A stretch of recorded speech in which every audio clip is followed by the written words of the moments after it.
Nah, keyakinan semacam ini yang bisa tumbuh insya Allah dengan zikrullah. Ini bukan dengan ceramah, Pak.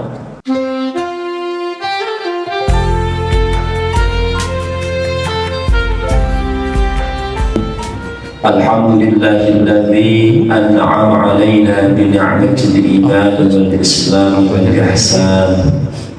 Wassalatu wassalamu ala asrafil anbiya'i wal mursalin sayyidina Muhammadin khairil anam wa ala alihi wa ashabihi wa man tabi'ahum bi ihsan ila yaumil ziham. Amma ba'd. Yang kami hormati para bapak semua, para pengurus DKM, semoga semua kita sehat walafiat, dan urusan oleh Allah Subhanahu wa Ta'ala, bahagia dunia dan akhirat, derajat husnul khatimah, amin ya rabbal alamin. Sehat semua para bapak, alhamdulillah. Bersyukur malam ini kita kembali dipertemukan dalam rangka sama-sama belajar tentang nasihat dari hadis Nabi dan kaum ulama dalam kitab Tanbihul Ghafilin. Masih berbicara tentang zikir. Bismillahirrahmanirrahim. Hadis ke-606. Qala hadatsana Abdul Qasim Abdurrahman bin Muhammad bi isnadi an Muhammad ibni Wasi' qala. Beliau berkata, qadimtu min Makkah, aku datang dari Makkah.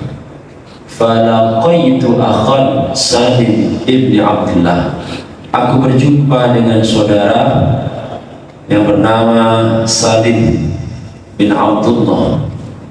Yahdutsu an abihi, itu sahabat Salim bin Abdullah, dia berbicara, yang ini riwayatnya dari ayahnya, an jaddihi, dari kakeknya. Siapa? Umar ibn Khattab. Jadi Sayyid Umar punya anak namanya Abdullah. Abdullah terus saja. Nah, di situ sampai ke Salim. Salim itu cucunya pada time itu. Anna Rasulullah sallallahu alaihi wasallam qala, kata Sayyid Umar bin Khattab, Nabi Muhammad bersabda begini, man dakhala suqa, siapa orang yang masuk ke sebuah pasar, ke pasar, faqala la ilaha illallah wahdahu la syarikalah lahul mulku wa lahul hamdu yuhyi wa yumiit wa huwa hayyun la yamut biyadihil khairu wa huwa ala kulli syai'in qadir. Agak panjang nih Pak, kita baca nih. La ilaha illallah wa la ilaha illallah wahdahu la syarikalah lahul mulku wa lahul hamdu yuhyi wa yumiit wa huwa hayyun la yamut biyadihil khairu wa huwa ala kulli syai'in qadir. Kalau ada orang masuk ke pasar baca ini, insyaallah kita hafal lah. Apa nanti bonusnya? Kata wallahu lahu alfi hasanatin. Allah akan mencatatkan baginya 1000 kebaikan. Maksudnya beribu-ribu kebaikan, banyak kebaikan dicatat. Hanya dengan membaca la ilaha illallah wahdahu la syarikalah lahul mulku wa lahul hamdu yuhyi wa yumiit wa huwa hayyun la yamut biyadihil khairu wa huwa ala kulli syai'in qadir. Muncul pertanyaan, habis baca itu tapi nanti maling gimana? Baca mah baca pasarnya, tapi di pasarnya maling. Itu hal yang berbeda. Baca ini tetap ada pahalanya segitu, masih maling juga, itu hal yang berbeda. Yang jelas orang yang baca kalimat ini maksudnya dia zikir, sebenarnya zikir, dia akan dapat semacam bonus berlimpah, dicatatkan baginya beribu-ribu kebaikan, Bukan cuma itu, maha anhu alfa alfi sayyah, dilebur beribu-ribu kesalahan, dihapuskan beribu-ribu kesalahan. Wa rafa'a lahu alfa alfi darajah, dan Allah mengangkat derajatnya beribu-ribu derajat. Masya Allah. Intinya berzikir sebelum masuk ke dalam pasar. Supaya apa? Gak kena godaan. Di pasar itu godaannya banyak, mencurangi timbangan, mengurangi takaran. Kalau dia pedagang, kalau dia pembeli, ya mungkin banyak melihat yang aneh-aneh namanya di pasar. Maaf, makannya sekalipun kadang kan dilihatin orang. Kita makan pengemis lihatin, gak kita kasih, kurang keberkahannya minimal. Karena makanan banyak dilihat orang tapi gak kita kasih, agak kurang. Tapi boleh ya boleh, makan di pasar ya boleh, mah boleh. Cuman beda keberkahannya karena soal situasi. Bukan berarti nanti gak pernah ke pasar, nanti juga ke pasar, cuman tergantung tujuannya. Qala, berkata lagi siapa? Umar bin Khattab. Faqadimtu Khurasan, aku sampai, aku datang ke kota Khurasan. Fa'ataitu Qutaibah ibn Muslim faqultu, bertemu dengan Qutaibah bin Muslim. Aku bilang begini, qad ataituka bihadiyatin, aku datang kepadamu membawa hadiah. Fa'adatku bil hadith, aku ceritakan hadis yang tadi. Allah, hadiah itu bukan hadiah apa-apa. Karena kan ucapan Kanjeng Rasul itu, wah mantap Pak. Kita aja sekarang yang jauh di zaman Nabi kan, kalau mendengar ucapan Nabi itu lewat para ulama, ada rasa senang, ada rasa apa ya, bahagia. Apalagi memang masih sejaman. Allah karim, nunggu itu ada kabar apa dari Rasulullah, ada ucapan apa dari beliau, nunggu semua itu Pak. Allah, sumbernya di situ. Kita aja yang jauh banget rasanya tuh ada gitu kalau mendengar hadis Nabi, mendengar sunnah Rasul. Padahal hanya lewat para guru gitu kan. Apalagi orang yang sejaman, cuman tinggalnya agak jauh dari tempatnya Rasulullah. Rasulnya di Madinah, satu mungkin di Khurasan, satu nanti di mana, Yaman di mana. Itu kalau mendengar kabar dari Nabi, dari orang yang dipercaya, semua mereka bukan, maka disebutnya hadiah. Yarkabu fi mukibah hatta ya'tisu fa yaqulu bihadhil kalimah. Jadi hadiahnya ini diajarkan tadi itu, la ilaha illallah wahdahu la syarikalah, lahul mulku wa lahul hamdu yuhyi wa yumiit wa huwa hayyun la yamut bi yadihil khair wa huwa ala kulli syai'in qadir. Itu hadiah. Ini maksudnya zikir. Dan tapi jangan mencari yang mulai gak enak sama yang lain. Maksudnya ya kita aja baca sendiri, nggak hafal, baca aja yang lain. Minimal a'udzubillahi minasyaitonir rajim, bismillahirrahmanirrahim. Takut dari hal-hal yang buruk di pasar, atau takutnya gini, a'udzubillahi samil alim minasyaitonir rajim. Qala al-faqih, berkata al-faqih, pengarang kitab, maksudnya Syekh Nasr bin Muhammad bin Ibrahim As-Samarqandi, Syekh Abu Lais As-Samarqandi. Apa kata beliau? Mari kita cermati, menarik sekali. I'lam, ketahuilah, anna dzikrallahi, sesungguhnya zikir kepada Allah Ta'ala, afdalul ibadat, adalah seutama-utamanya ibadah. Dibanding apapun, zikir paling utama. Dibanding sholat, iya tetap zikir.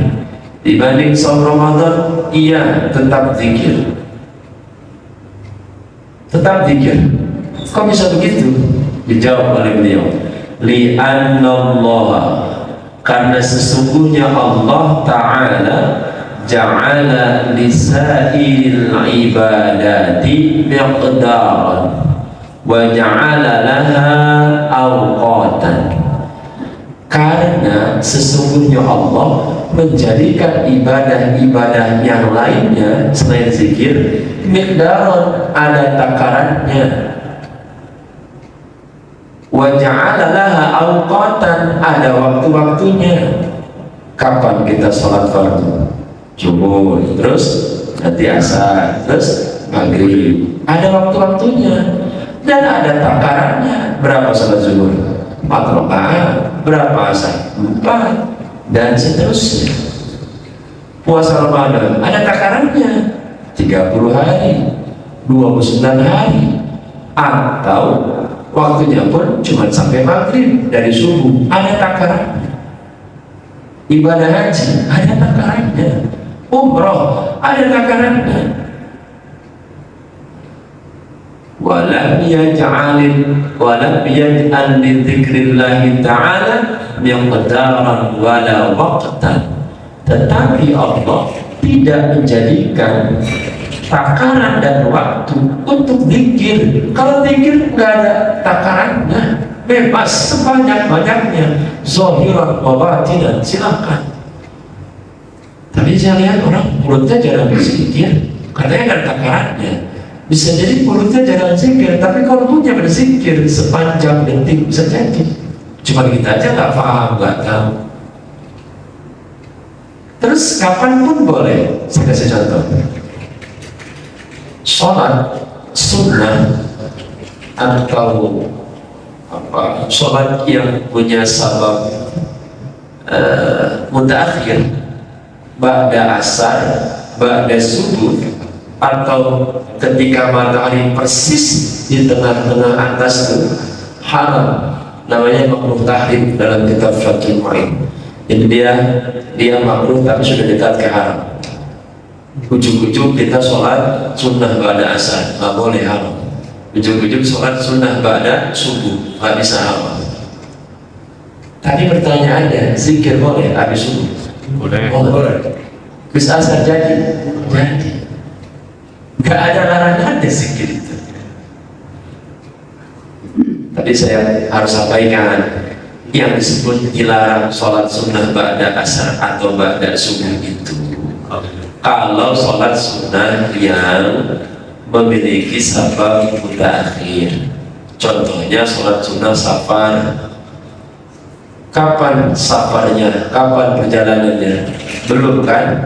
Sholat sunnahnya duluan, kan? Sholat sunnah duluan, baru berjalan. Berarti penyebab kita sholat sunnahnya kan belakangan, namanya sabab mutaakhir.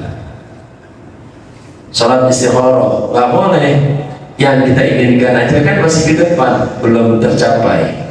Sholatnya kan duluan, itu namanya sholat sabab, sholat yang laha sababun mutaakhir, yang punya sebab mutaakhir. Itu yang nggak boleh. Atau sholat sunnah mutlak, itu yang nggak boleh. Tapi kalau sholat sunnah laha sababun mutaqaddim, sholat sunnah yang punya sebab terdahulu, boleh Pak. Habis asar, karena tadi tidur jam 11 sebelum zuhur, bangun asar, berarti nggak sholat zuhur. Habis sholat asar, dia qada zuhur, boleh? Boleh, karena dia punya sebab mutaqaddim terdahulu, bayar utang. Atau sholat sunnah tahiyatul masjid, masuk ke masjid ini jam 5:30, padahal sudah sholat asar dia, dan itu ba'da asar. Berarti apakah boleh dia sholat sunnah tahiyatul masjid? Boleh, karena itu laha sababun mutaqaddim. Maksudnya gimana? Kan masuk masjid dulu baru sholat, sebabnya duluan gitu loh Pak, sholatnya belakangan. Yang kayak begitu ba'da asar jadi, ba'da subuh jadi, sebab dia laha sababun mutaqaddim. Kalau belajar begini pasti begitu, nggak main haram-haram semua, nggak ngerti persoalannya soal. Nah, tapi bisa zikir dia tidak terikat oleh ruang dan waktu. Firman Allahnya jelas, Al-Ahzab 41. Bismillahirrahmanirrahim. Ya ayyuhalladzina amanu dzkurullaha Udhkurullaha dzikran katsira. Wahai orang-orang yang beriman, Udhkurullah, berzikirlah kalian kepada Allah, dzikran katsira, dengan zikir yang sebanyak-banyaknya. Apa maksud zikir sebanyak-banyaknya? Harus jelas. Maksudnya gimana Pak? 1000, 2000, 10.000, 100.000? Bukan itu saja. Maksudnya yakni uzkuruhu fi jami'il ahwal. Maksudnya berzikirlah kepada Allah dalam seluruh situasi dan kondisi, seluruh ahwal kita. Berdiri zikir, duduk zikir, berbaring zikir, di kendaraan zikir, di kamar mandi zikir. Akhirnya mungkin ada yang tanya, di kamar mandi jadi harus la ilaha illallah, la ilaha illallah. Itu bukan Pak? Ya enggak lah. Itu Bapak kenapa di kamar mandi masjid lagi zikir? Dia usah ke sore-sorenya. Ya enggak. Maksudnya bukan zikir lisan kalau di tempat seperti itu, malah nggak boleh. Itu mainnya nanti di zikir qalb, zikir khafi. Qalbunya yang main berzikir. Lagi jualan, masa jualan cabai, ada pedagang, kemudian ada yang mau beli, Bang berapa nih cabai sekilo? Lah ilaha illallah. Nah masa begitu? Nggak mungkin. Atau subhanallah, subhanallah, enggak. Dijawab dulu lah, ya. Dijawab dulu lah. Nah, ini sekilo sekian, tapi kan kolbunya tetap berzikir. Itu yang dimaksud dengan dzikran katsira. Maksudnya udzukuruhu fi jami'il ahwal. Jadi kalau saya bicara pakai kitab, bukan pendapat saya Pak. Ini adalah pendapat dari Syekh Nasr bin Muhammad bin Ibrahim As-Samarqandi dalam menafsirkan ayat ya ayyuhalladzina amanu dzkurullaha dzikran katsira. Jadi bukan saya bisa-bisaan, bukan. Memang itu bacaan aja. Dan ini mau kitab enggak digital juga sama. Saya punya kitab analognya, kitab aslinya bukan digital, ya sama begitu teksnya. Memang begitu. Ada yang diubah, kan saya cek juga kadang-kadang ini sama nggak yang digital sama yang di asli? Sama, nggak ada, kecuali ada takrij di sini. Takrij cuma di bawah biasa itu. Takrij itu yang menyatakan hadis itu sahih, hasan, dhaif gitu doang. Nah sekarang kita perdalam. Wa tafsiru dzikri fil ahwali kulliha, yang dimaksud dengan tafsiran zikir dalam segala macam tingkah laku, seluruh tingkah laku. Maksudnya gimana? Ini maksudnya nih, annal abda, sesungguhnya si hamba, la yakhlu min arba'ati ahwal, tidak akan pernah terlepas dari 4 keadaan. Siapapun dia, pejabat, rakyat, kaya, miskin, tinggal di kota, tinggal di kampung, mesti mendapati 4 hal ini. Selalu ada dalam 4 posisi secara bergantian. Bisa jadi ayyakuna fit ta'ati, ada kalanya si hamba itu ada dalam posisi taat sama, lagi rajin sholat, lagi rajin baca Quran. Au fil maksiati, atau ada saatnya juga si hamba itu dalam kondisi sedang bermaksiat, lagi ingkar, lagi berbuat dosa. Au fil ni'mati, atau si hamba itu ada dalam kondisi mendapatkan nikmat. Au fil syiddati, atau si hamba itu ada dalam kondisi lagi payah, lagi susah, lagi dapat cobaan yang berat. Fa'in kana fit ta'at, maka seandainya si hamba dalam kondisi sedang taat, apa yang harus dilakukan? Bayan bagi ayyadhkurullaha ta'ala bitaufiq, maka dia tetap mesti berbeda sebab taufiq lagi bisa sholat nih, zikir tetap. Bisa ngaji nih, tetap zikir. Ngajinya ada zikirnya. Sebelum ngaji, sholat ada zikirnya. Habis sholat, zikir. Setelah nanti ngaji, zikir. Tetap berzikir. Zikir lisan atau zikir hati. Sebab apa? Taufik. Kita bisa melaksanakan ketaatan bukan karena kita semata, tapi karena taufik dari Allah. Apa taufik itu? Taufik itu khalqu qudratil 'abdi fil ta'at, dimampukannya seorang hamba untuk berbuat taat. Itu namanya taufik. Kalau hidayah, dia bertunjuk. Contoh, terdengar suaranya, itu hidayah, petunjuk.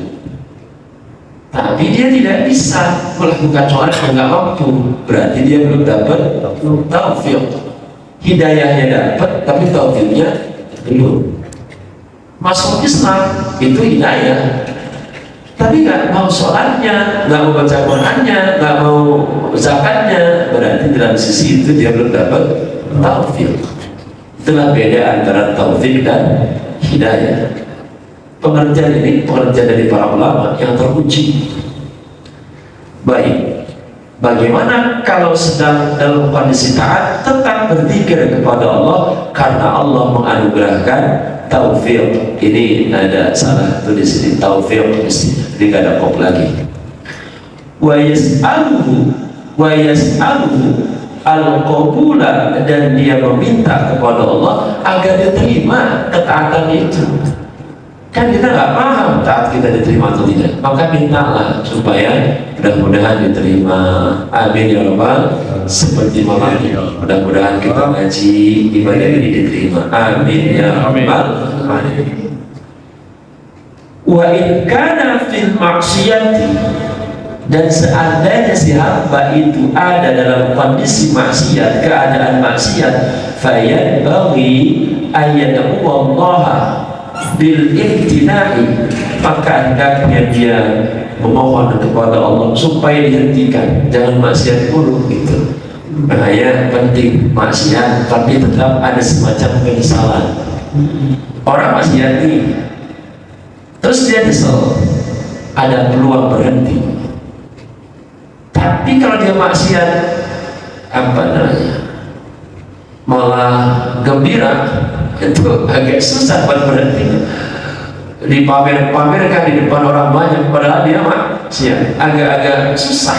Tapi kalau dia maksiat, nyesel, nanti maksiat lagi, nyesel, ada peluang buat berhenti. Maka dia tetap berzikir dengan cara berdoa supaya dicegah. Ya Allah, kemarin saya maksiat ini, mudah-mudahan malam ini enggak. Masih juga bisa nyesel lagi, berdoa lagi, terus saja begitu. Tetap perlu zikirnya, tetap perlu berdoanya, karena juga doa pun isinya zikir. Wa in kana, dan wa yas'aluhu at-taubat, dia minta taubat. Tetap, ya Allah kasih kesempatan saya bertaubat. Nanti besok dia maksiat lagi, berdoa lagi terus, tetap perlu. Insya Allah suatu saat penting ya Pak, jangan begini tanggung saya maksiat mulu, udah nggak usah minta tobat lah, udah kepala saya maksiat mulu, neraka lah. Jangan begitu, hapus banget sih, putus asa banget. Maksiat ya maksiat, tapi tetap pengen tobat, tetap ada begitu. Karena Allah mudah aja buat membolak-balikan hati. Lagi taat jangan sombong, lagi maksiat jangan putus asa, tetap bertobat terus. Wa in kana fi ni'mati, kalau si hamba itu dalam kondisi mendapatkan nikmat, tetap dia mesti berzikir. Ya dzkuruhu bisyukri, dia berzikir dengan syukur. Syukur zikir isinya, doa zikir isinya, sebenarnya zikir semua. Loh, kok bisa zikir semua? Kan doa ingat sama Allah, betul Pak? Syukur ingat sama Allah, itu kan zikir. Wa in kana fi syiddati, kalau dia dalam kondisi syiddah, payah, susah, bangkrut, kena musibah, tetap yang kuruhu bisabri, dia zikir kepada Allah dengan cara sabar. Sabar itu zikir, syukur itu zikir. Jadi zikir itu universal. Maka disebut oleh Imam Fudail dalam kitab fahuwa dzakiratan lillahi, karena Allah fahuwa dzakirullah, dia sedang berzikir kepada Allah. Senyum ke istri Pak, niatnya menggembirakan istri supaya senang mendampingi kita mendekat kepada Allah. Zikir itu. Tidur, sebelum tidurnya rapi, besok pengen bisa bangun malam. Zikir itu tidurnya. Zikir serius. Ada suara tasbih serius. Kalau sebelum tidurnya memang bagus gitu, ngaji nanti ya sholat sunnah, kalau enggak butuh baca, ketiduran 5 jamnya tidur itu dianggap zikir tepat, padahal morok, padahal gigo, tapi itu dianggap zikir. Orang tadi kan fijani ilahwal seluruh bilang gini, saya nggak bisa zikir lagi kerja, sayang banget. 8 jam kerja nggak ada zikir, sayang banget. 8 jam itu jadi zikir bisa, asal sepanjang kerjanya dia sadar bahwa dia bekerja bukan semata-mata pengen cari uang, bukan semata-mata ngikutin hawa nafsu dunia, tapi ini melaksanakan perintah Allah, menafkahi bekerja, ganggu hak orang lain. Kalian mesti ngasih gaji yang benar. Kalian mesti kerja di bangunan, spek semuanya benar.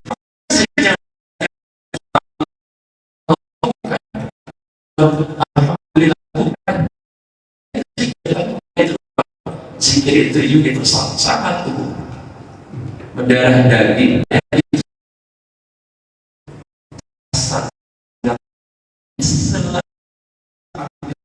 Itu zikir.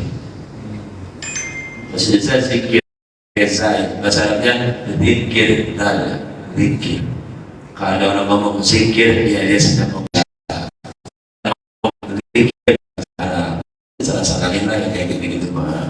Kita mengaji. Insya Allah pakai sin apa ya itu INSHAA. Insya Allah biasa aja. Lagi ngomong apa sih bahasa Indonesia? Ya kan, ikutilah ejaan bahasa Indonesia. Ada orang ngomong Ramadan bisa lain, ya salah. Bukan Ramadan, Ramadan, gitu ya. Kalau mau begitu, Bapak jangan bilang sah, tapi soh. Gitu, aku bilang begitu. Kan tulisannya soh apa? Surat Bapak ini enggak soh, gitu. Jangan bilang sah. Sah itu sudah dialih bahasakan ke bahasa Indonesia. Kalau bahasa Arabnya apa? Soh, soha, sah, soh sama hak. Jangan dibikin ribet. Insya Allah diartikan memunculkan Allah. Ya enggak begitu lah, orang juga ngerti kali insya Allah itu kan memunculkan, tapi tulisan di situ itu ejaan bahasa Indonesia. Yang penting paham maksud.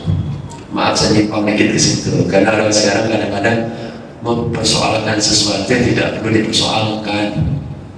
Makanya sengaja semua bahasa kalau perlu, bahasa Indonesia memang begini, Arabnya begini. Masa kita ngomong bahasa Indonesia, saya fafa kan nggak mungkin ya. Ya apa aja, nggak usah pakai apa makhraj bahasa Arab. Itu kan bukan fa, itu kan p-nya bahasa Indonesia. Oke. Wa'lam, dan ketahuilah, kata pengarang kitab Syekh Nasr bin Muhammad bin Ibrahim As-Samarqandi, anna fi dzikrillah ta'ala khamsu khisalin mahmudatin. Allah, sesungguhnya dalam berzikir kepada Allah ada 5 hal terpuji, ada keuntungan, ada 5 hal yang amat terpuji di barokah zikir. Awaluha, apa yang pertama? An-nabihi ridallah, Di dalam zikir itu ada ridho Allah. Kita berzikir memang pengen mengharapkan ridho Allah. Ridho, dan pernah berharap semua orang menyukai kita, nggak mungkin itu. Dan tidak mungkin juga semua orang membenci kita. Seorang perampok kelas kakap pasti ada yang suka. Ya minimal teman ngerampoknya sendiri kan. Ya kan gitu. Seorang Nabi Muhammad yang kamil, sempurna, mukamil, disempurnakan, penyempurna di level manusia ya. Akhlaknya mulia, sangat mulia, tak ada dosa. Tapi apakah ada yang benci? Ada. Itu selevel dari Muhammad. Bagi Abu Jahal tetap aja pelajaran pentingnya, apalagi cuma jadi ustaz. Dia ustaz pengen kagak dicaci, dia biasa aja. Kenapa begitu? Kenapa begitu? Karena tak. Kalau mencari ridho Allah, insya Allah lebih mudah. Sebab Allah satu, ahad. Kita cari aja ridho Allah dengan melaksanakan perintah-perintahnya, dan perintah yang paling agung dalam bahasa ini adalah zikrullah. Kau bukan sholat, ya kan sholat pun mesti ada zikirnya. Kalau sholat tidak ada zikirnya, persis kita tuh cuma sekedar gerakan ritual, rukuk, sujud, i'tidal, itu doang. Tapi kolbunya Allahu Akbar, di pasar dia jalan-jalan, kolbunya kemana gitu. Ya maaf, secara fikih sah, tapi secara kolbu ini ingat Allah apa ingat mall sih? Selama 5 menit sholat ingat Allah apa ingat bini cemberut terus sih? Kan di situ persoalan itu. Saya nggak bilang salah, secara fikih benar, tapi secara batiniah nggak dapat di situ. Karena tujuan sholat itu untuk mengingat Allah. Bukan kata saya nyampein doang. Surah Toha ayat 14. Bismillahirrahmanirrahim. Innani anallahu la ilaha illa ana fa'budni wa aqimis salata li dzikri. Tujuhnya tuh.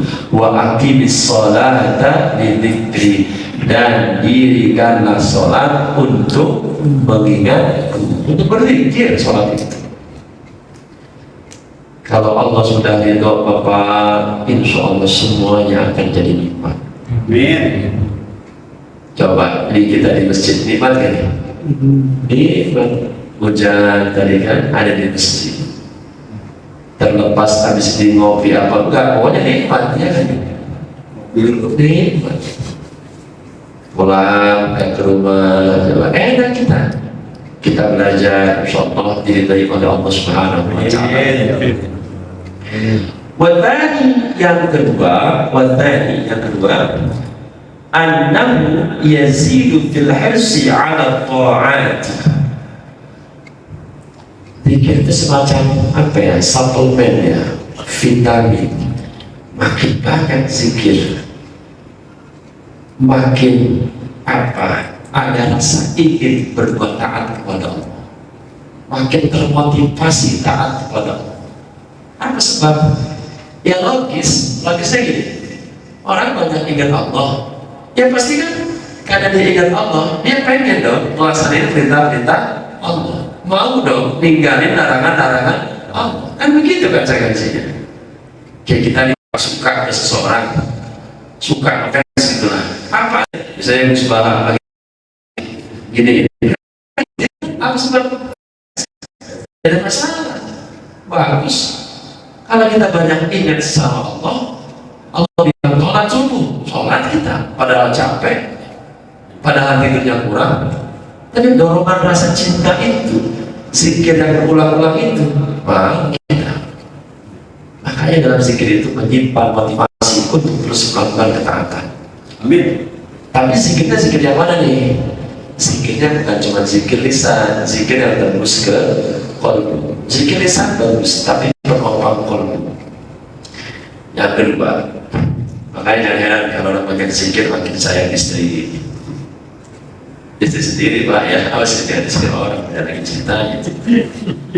Makin banyak zikir, makin mau sedekah. Tapi gimana Pak, malah kebalikannya, makin banyak zikir, makin bengis ngomel, makin banyak zikir, makin pelit, gimana tuh? Ya kalau begitu zikirnya lisan berarti belum tembus ke dalam hati. Pahala mendapat, cuman belum bisa berubah pola perilaku. Gimana caranya supaya tembus ke hati? Nah, ada cara khususnya. Dan itu yang ketiga, fadilah atau keutamaan, kehebatan, hal terpuji di dalam zikir, anna fihi hirzan minasyaitan. Di dalam zikir itu, sesungguhnya di dalam zikir itu ada pemelihara, ada pagar, ada pelindung minasyaitani, dari setan, idza kana dzakiran billahi ta'ala. Itu pun dengan syarat apabila dia berzikirnya karena Allah. Nah itu tadi tuh bisa jadi belum berubah karena zikirnya masih bukan karena Allah. Mas zikir banyak banget, saya Bu pengen gimana sih? Saya ini pengen beli motor, pengen beli mobil. Nah itu belum karena Allah. Karena belum karena Allah ya efeknya nggak terlalu banyak. Lumayan ya lumayan, tapi belum sampai ke efek yang tadi. Harus lillah. Lillah itu gimana? Ya kalau pas aja semuanya, udah pas aja. Coba saya tanya, hidup itu kapan enaknya? Lagi semua lancar atau lagi semua sulit? Lancar. Oke, kita jawabnya pasti. Berarti Allah adil itu lagi kita serba sukses atau lagi kita serba sulit? Sukses. Halo. Kalau kita serba sulit, Allah adil nggak? Enggak. Wah, ini pertanyaan. Saya merasa usaha gagal mudik. Apa Allah jadi nggak adil gara-gara kita gagal usaha? Enggak kan? Pada surat Allah dan minta maaf. Allahumma inna duha'uka wal baha'uka, sampai ada kalimat Allahumma ini kan ada di samai fa'anzilhu. Kalau rezeki saya ya Allah masih di langit turunin, masih di bumi fa'akhrijhu keluarin, masih jauh faqaribhu deketin, masih sulit payasir mudahin. Tapi tetap aja project A gagal, project B gagal, nggak ada yang tembus. Di situ keimanan diuji. Apakah kita masih yakin atau justru berubah situasinya? Allah sayang saat kita serba mudah. Perasaan saya ngaji tiap malam Kamis biasa ya, tapi itu belakang begini ya. Kalau ada perasaan begitu, ya maaf, belum tembus zikirnya berarti. Mestinya kalau zikir itu lepas aja. Ya Rob, saya mah sholat dua ya sholat aja. Soal fadilah kau yang atur, itu bagaimana baiknya aja. Tadi saya berharap, berdoa, karena perintah engkau. Berhasil apa enggak? Semua hak engkau ya. Jangankan cuma project, saya aja suatu saat bakal nggak ada. Bener Pak? Emang kita bakal hidup terus kan? Enggak. Jadi boleh nggak Allah menggagalkan usaha kita? Oh ya boleh, terserah Allah. Emang kita bisa larang-larang? Ya, mesti kita minta, ya Allah, mohon anugerahkan hati yang ridho kepada saya, kepada kami, apapun yang kau kehendaki. Cuma berat ngomongin itu Pak, ngomongannya berat, apalagi bahasa ini. Uridu ma turidu, itu bahasanya. Aku berharap apa yang kau harapkan aja, kan berat itu Pak. Coba punten Bapak, atau Allah misalnya Bapak miskin, misalnya kan berat hidup kita. Jangan miskin nih, Allah masih miskin kayak ini kan gitu kita. Allah berat, bahaya. Nggak usah iri hati sama orang kaya yang hartanya banyak, biasa aja. Sebab itu nggak jaminan Allah itu. Oke? Tapi bisa jadi Allah itu. Tergantung apakah dia ridho atas kekayaannya, jadi makin dermawan, makin taat sama Allah, atau malah kekayaan yang membuat dia jauh dari Allah. Zikir modalnya memang zikir. Nanti kita elaborasi ditanya jawab kalau ada. Saya sendiri ini materi yang bagus banget gitu kalau kata saya sih, bagus banget. Apa sebabnya orang? Mau gimana coba? Saya lihat apa para tetangga itu kalau sudah di sana di kampung, kalau sudah sakit pak, udah tinggal berbaring aja. Padahal motor punya, rumah bagus. Ya udah gila aja. Iya pikir-pikir begitu ya.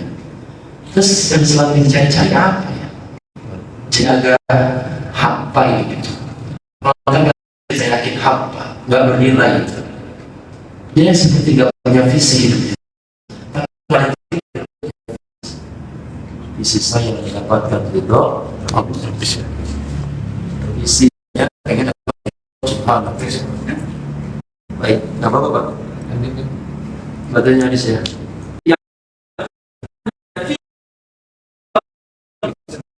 Sesungguhnya di dalam zikir itu ada kelembutan hati, riqatal qalbi. Hatinya lembut. Maksudnya gimana? Lembut-lembut kalau jalan jadi lemes gitu, itu mah fisik. Ini mah begini Pak, lembut hati itu ngedenger info tentang kebaikan, dia pengen melaksanainnya cepat, itu lembut hatinya. Ngedengar info tentang bahayanya berbuat jahat, dia benar-benar nggak mau ngelakuinnya. Kenapa begitu? Lembut hatinya. Melihat orang susah, dia itu pengen bantu, setidaknya berdoa. Lembut hati. Melihat orang sukses, dia nggak iri hati, bersyukur. Alhamdulillah tetangga saya sukses. Jadi begitu tuh, nggak iri hati, nggak hasad, itu lembut hati. Kalau hati keras kan berat, serba salah. Orang lain sukses kita puyeng.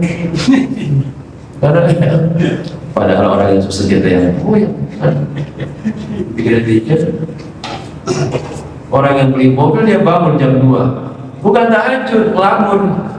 Bisa beli mobil dia ya. Kalau cuma jualan gitu doang. Apa masalahnya? Berarti kan ada sisi hati yang keras di situ. Kalau lembut malah bersyukur. Orang hati lembut itu apa ya? Lapang dada gitu. Enak aja. Allah. Yang terakhir, wal khamis, fadilah dzikir, keutamaan dzikir. Hal-hal terpuji yang terdapat dalam dzikir, ayyan na'ahu minal ma'asi, bisa mencegah dirinya dari perbuatan maksiat. Sebenarnya ini harapan kita dalam berzikir. Ada ridho Allah di situ. Poin pertama yang paling penting, zikir itu kata kuncinya pengen mendapatkan ridho Allah. Maka sebagian orang memulai kata kunci buat zikir itu, ilahi anta maksudi wardoka warludi a'jini mahabbataka wa ma'rifataka. Ilahi ya Allah, anta sesungguhnya, anta engkau maksudi yang aku maksud, yang aku tuju. Zikir ini bukan buat apa-apa, pengen dekat aja. Wardoka warludi ridhamu yang aku cari. A'jini, anugerahkan kepadaku mahabbataka, rasa cinta kepadamu, wa ma'rifataka, dan ma'rifat, kenal. Coba saya tanya nanti pertanyaannya, apakah kita sudah kenal Allah? Assalamualaikum Pak. Waalaikumsalam. Apakah kita sudah kenal Allah? Serius? Jawabnya gitu. Udah apa belum? Belum. Udah dong, masa belum? Udah. Coba pilih, sudah kenal apanya nih? Sudah kenal asmanya, nama-namanya? Udah kenal sifatnya? Udah kenal perbuatannya? Atau udah kenal zatnya? Siapa? Allah. Oke. Siapa Allah? Tuhan kita. Siapa? Rabbul Siapa? Ghafur. Siapa? Ghafar. Siapa? Rahim. Siapa? Rahman. Bagus, bagus. Tapi itu baru kenal pada posisi nama. Nama plus sifat, Pak. Kayak gini aja, Pak. Saya pernah ilustrasi ini berkali-kali di beberapa tempat. Ada Pak Udin sama Dewa, kalau ada kesamaan nama, bukan disengaja. Ada Pak Udin sama Pak Dede lah misalnya. Pak Udin ditanya sama Pak Dede, Pak Udin kenal Ici nggak? Ini misalnya kata Pak Udin, kenal dong. Kok kenal? Ya kenal aja. Nama lainnya kan Kembang Desa, karena paling cantik di desa seberang. Kata siapa? Kata Pak Udin. Itu doang, Pak? Iya. Selesai Pak Udin. Akhirnya Pak Dede manggil lagi, manggil Pak Dadan. Pak Dadan sini, Pak Dadan. Iya, Pak. Pak Dadan kenal Ici nggak? Kenal. Kenal gimana maksudnya? Senyumnya manis banget, sempat ketemu. Senyumnya manis banget. Mulai agak dalam nih perkenalannya. Kalau yang tadi kan cuma sekedar nama lainnya Kembang Desa. Kalau yang kedua ini Pak Dadan pernah ketemu, senyumnya manis banget, sampai terkenal terus. Oh, itu doang, udah gitu doang. Panggil lagi Pak Ucok. Pak Ucok sini, Pak Ucok. Kenal Ici? Kenal. Kenal gimana? Seblaknya mantap. Bukan senyum doang, tapi afalnya si Ibu Ici itu bikin seblaknya mantap, enak banget. Bapak tuh seblak kan? Tahu kan seblak ya? Karedok gitu, enak banget atau apalah gitu. Dipanggil yang keempat, Pak Doni. Pak Doni sini, Pak. Kata Pak Dede ini, Pak Doni kenal Ici? Iya, kenal. Kenal gimana? Orang dia mantan istri saya. Coba yang keempat, mantan istri, Pak. Kenalnya udah kenal hebat itu mah. Mantan istri. Berarti bukan cuma senyumnya dong, bukan cuma namanya dong, bukan cuma pekerjaannya, isi-isinya kenal semua. Persoalannya di situ doang, kita kenal Allahnya di level mana? Ya Allah. Tapi itu masih maksiat, Allah bakal ribut, maksiat kita tenang aja. Kalau orang tahu kan repot kita. Kalau Allah tahu kan, ya nggak gimana-gimana. Ya maaf, orang itu kenal Allahnya baru pada posisi nama berarti, sehingga belum bisa mencegah dirinya berbuat maksiat. Belum masuk ke level minimal afal. Ya sama, imam juga belum bisa sebenarnya. Dia cuma ngejelasin omongan guru. Setidak-tidaknya dengan barokah zikir, pelan-pelan Allah menganugerahkan kepada kita. Mau berbuat maksiat itu, aduh nggak enak ya, ada yang mantau ini. Ya Allah, kita ngerti, nggak pernah kita sendiri. Kan kalau ditanya orang, Bapak datang sama siapa? Sendiri kan Pak? Jawabnya kalau sendirian, bener kan? Padahal kapan orang pernah sendiri? Saya tanya, kapan kita pernah sendiri? Kapan? Kapan, Pak? Nggak pernah sendiri kita tuh sebenarnya. Malaikat rakib, udah jelas. Dalam kitab Fathul Ghais 10 malah tambahan malaikat hafadah siang hari, 10 malam hari. Kalau itu kita yakini 12 makhluk Allah mendampingi kita, rakib, adid, sama malak hafadah. Secara otomatis Allah pun menatap kita setiap saat. Kapan kita pernah sendiri? Makanya komandan kalau ditanya orang nanti, komandan sendiri, banyak kan datang saya. Kalau orang-orang, wah bingung juga komandannya. Kan kelihatan sendiri ya, tapi dia ngakunya banyak. Beda level soalnya.